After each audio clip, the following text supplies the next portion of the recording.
हर हर महादेव। जय माँ विंध्यवासिनी। आप सभी का स्वागत है मेरे चैनल शास्त्रों से समाधान पर। आजकल एक ट्रेंड बहुत वायरल हो रही है, बहुत चल रही है, जिसमें सभी शिवरात्रि पर भगवान भोलेनाथ और जगदम्बा माँ पार्वती के विवाह के स्टेटस, पोस्ट्स, रील आदि बना रहे हैं। यहाँ तक कि आज हल्दी है, आज मेहंदी, आज संगीत, शादी के कार्ड्स और भी न जाने क्या क्या। कुछ लोग तो इसे संसार का पहला प्रेम विवाह या लव मैरिज भी कह रहे हैं। तो क्या शिवरात्रि शिव पार्वती के विवाह का पर्व है? आइए जानते हैं हमारे शास्त्र इस पर क्या कहते हैं। जो शास्त्रों से हमें उत्तर प्राप्त हुआ है वह है नहीं, बिल्कुल नहीं। इस दिन किसी शिव विवाह का वर्णन हमारे किसी भी शास्त्र में नहीं है। तो आइए देखते हैं शैव शास्त्र के सबसे बड़े ग्रंथ शिव महापुराण में क्या वर्णन है। तो यहाँ शिव जी के दो विवाहों का वर्णन है, जिसमें पहला विवाह दक्ष कन्या माता सती के साथ और दूसरा विवाह हिमाचल कन्या माता पार्वती, जो कि माता सती का ही पुनर्जन्म है, उनके साथ हुआ है।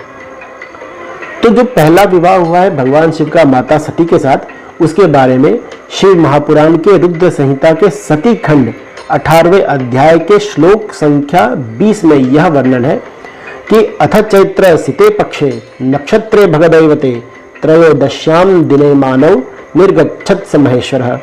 अर्थात चैत्र शुक्ल पक्ष के त्रयोदशी तिथि को रविवार के दिन जब पूर्वा फागुनी नक्षत्र था, तब भगवान शिव का माता सती के साथ विवाह संपन्न हुआ था। अब यहाँ जो दूसरा विवाह है भगवान शिव का माता पार्वती के साथ, उसके बारे में शिव महापुराण के रुद्र संहिता पार्वती खंड अध्याय 35 के श्लोक संख्या 58 से 60, विशेषकर श्लोक संख्या 59 में यह वर्णन है कि मुदिते रोहिणी युक्ते विशुद्धे चंद्रम तारके मार्ग मासे चंद्रवारे सर्वदोष विवर्जिते। अर्थात रोहिणी नक्षत्र में मार्गशीर्ष का महीना और सोमवार का दिन था जब भगवान शिव का माता पार्वती के साथ विवाह संपन्न हुआ था। तो पहला विवाह जो है वह चैत्र मास में संपन्न हुआ और दूसरा विवाह मार्गशीर्ष के महीने में, जबकि शिवरात्रि मनाई जाती है फाल्गुन मास के कृष्ण पक्ष की चतुर्दशी तिथि को। तो अब प्रश्न यह आता है कि फिर शिवरात्रि को क्या हुआ था। तो शिव महापुराण के विद्धेश्वर संहिता अध्याय 9 में यह वर्णन है कि एक समय जब ब्रह्मा जी और विष्णु जी में युद्ध हुआ, तब उस युद्ध को रोकने के लिए भगवान शंकर अग्निस्तंभ के रूप में उन दोनों के मध्य में प्रकट हुए। ब्रह्मा जी उनके आदि का पता लगाने के लिए हंस का स्वरूप धारण करके गए, विष्णु भगवान उनके अंत का पता लगाने के लिए वराह का स्वरूप धारण करके गए।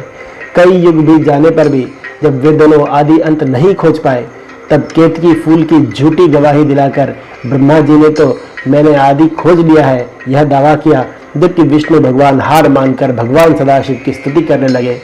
उनकी स्तुति से भगवान सदाशिव प्रकट हुए और ब्रह्मा जी पर नाराज हुए, रुष्ट हुए।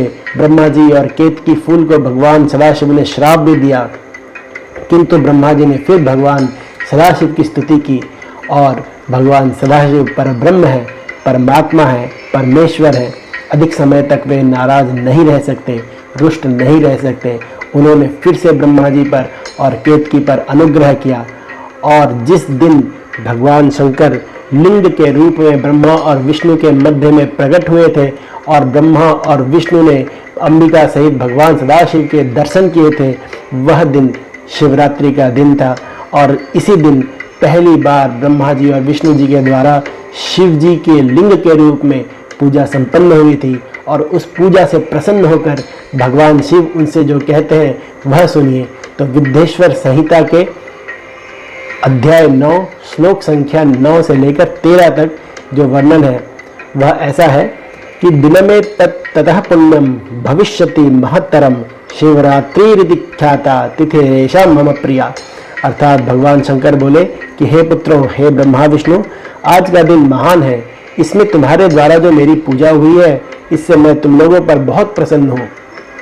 इसी कारण यह दिन परम पवित्र और महान से महान होगा। आज की यह तिथि शिवरात्रि के नाम से विख्यात होकर मेरे लिए परम प्रिय होगी। आगे भगवान उनसे यह कहते हैं कि यत् फलम मम पूजायाम वर्षमेकम निरंतरम तत्फलम लभते सद्यः शिवरात्रौ मदार्चनात्। अर्थात 1 वर्ष तक निरंतर मेरी पूजा करने पर जो फल मिलता है वह सारा फल केवल शिवरात्रि को मेरी पूजा करने पर प्राप्त हो जाता है। तो आइए इस बार हम भी शिवरात्रि के इस महान पर्व को जानकर समझकर भगवान सदाशिव का आदिशक्ति माँ अंबिका के साथ पूजन करें और शिव भक्ति में खो जाएं।